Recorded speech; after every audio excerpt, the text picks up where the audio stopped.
এ আনা সাগরের ধারে পাহাড়ের উপর খাজা বাবা শুধু চিল্লা পাক নয়, এখানে বহুত জবরদস্ত অলিদের চিল্লা পাক আছে, দেখলে অবাক হয়ে যাবেন। আজকে আমি বেশ কিছু চিল্লা পাক শুধু দেখাবো। আমি পাহাড় থেকে নামছি, এই রাস্তাটা ঠিক খাজা বাবার চিল্লা পাকের পেছন দিকে গেলেই এই রাস্তাটা পাবেন। এই রাস্তা ধরে গেলেই হজরত কুতুবউদ্দিন শাহ বখতিয়ার কাকি রহমতুল্লাহ আলাইহির চিল্লা পাক পাবেন। এই চিল্লা পাকটি হলেন হজরত কুতুবউদ্দিন শাহ রহমতুল্লাহ আলাইহির। যখন উনি খাজা বাবার কাছে থাকতেন, এই গুহাটার মধ্যে উনি ইবাদত করতেন, এখানে থাকতেন উনি। এটা হলো কুতুবউদ্দিন শাহ রহমতুল্লাহ আলাইহির, যেনার দিল্লিতে মাজার পাক। এটা হলো চিল্লা পাক, এখানে উনি ইবাদত করতেন।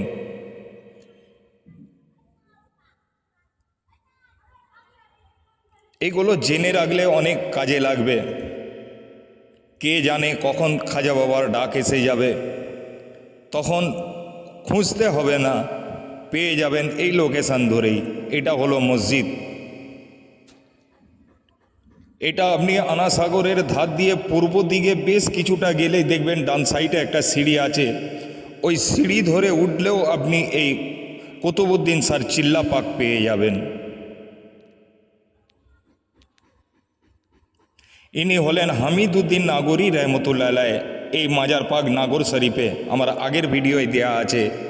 এই যে মাজার পাকটা দেখছেন, এটা হজরত কাদের শাহ রহমতুল্লাহ আলাইহির মাজার পাক। এনারা সব হজরত খাজা মঈনুদ্দিন চিশতি রহমতুল্লাহ আলাইহির সঙ্গে ছিলেন। ইনি হলেন হজরত কৌসার আলী শাহ বাগদাদি রহমতুল্লাহ আলাইহি। ইনি বাগদাদ শরীফ থেকে এসেছিলেন। এগুলো সব খাজা বাবার চিল্লা পাকের কাছেই, আনা সাগরের ধারে খাজা বাবার চিল্লা পাকের কাছে। অনেকে যান, শুধু খাজা বাবার চিল্লা পাক জিয়ারত করেন আর নেবে চলে আসেন।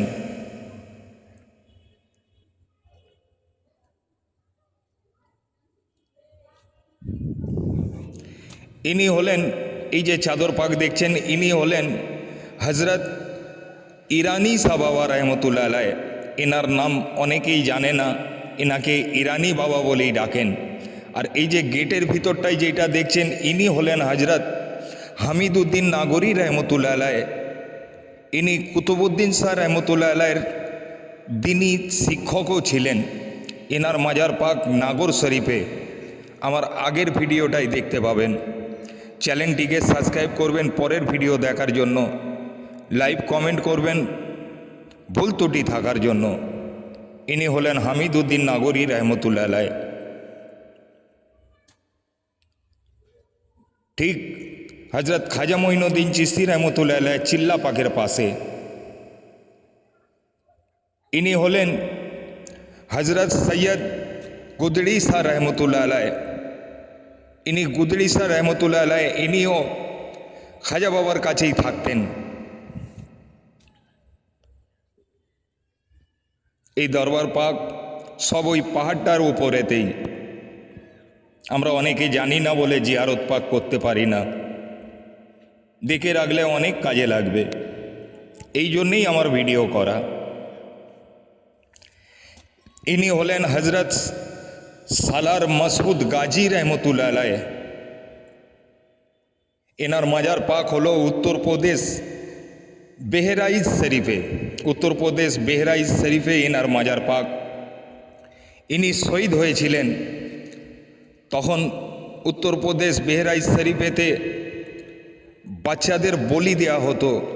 এনাকে যখন সব ঘটনা বললেন, বলার পরেতে ইনি যুদ্ধ করেছিলেন, যুদ্ধতে জয়ও হয়েছিলেন, কিন্তু দুশ্মনরা এনাকে পেছন ধার থেকে শহীদ করে দেন।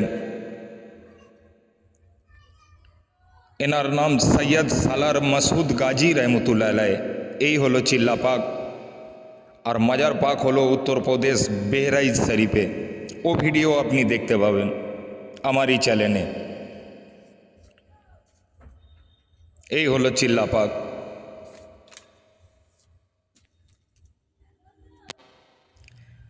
একটু জানা থাকলে অনেক দরবার জিয়ারত করা যায়।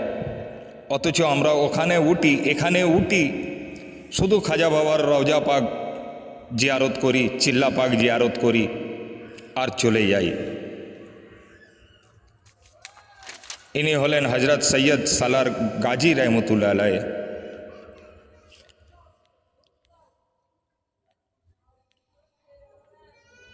এটা হলো হজরত খাজা মঈনুদ্দিন চিশতি রহমতুল্লাহ আলাইহির চিল্লা পাক, যেটাকে আমরা বেশিরভাগ জিয়ারত করি। এই জায়গাটায় উনি আরাম করতেন, এই জায়গাটায় আরাম করতেন, আর এখানে বসে উনি ইবাদত করতেন, দিনী তালিম দিতেন মুরিদদের ঘরে, আশিকদের ঘরে, ভক্তদের ঘরে। বাত্তিকেন দেখলে মনে হবে ইট পাথরে গাঁথা, কিন্তু না, এটা পুরো পাহাড় কাটা একটা গুহা।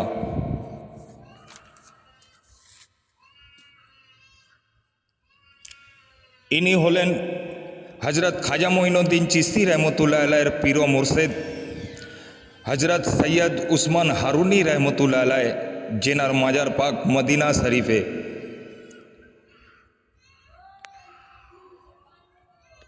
এটা হজরত উসমান হারুনি রহমতুল্লাহ আলাইহির মাজার পাক, চিল্লা পাক,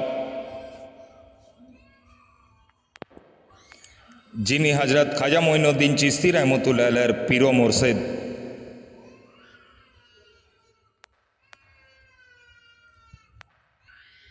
अस्सलामु अलैकुम व रहमतुल्लाहि बरकatuहू।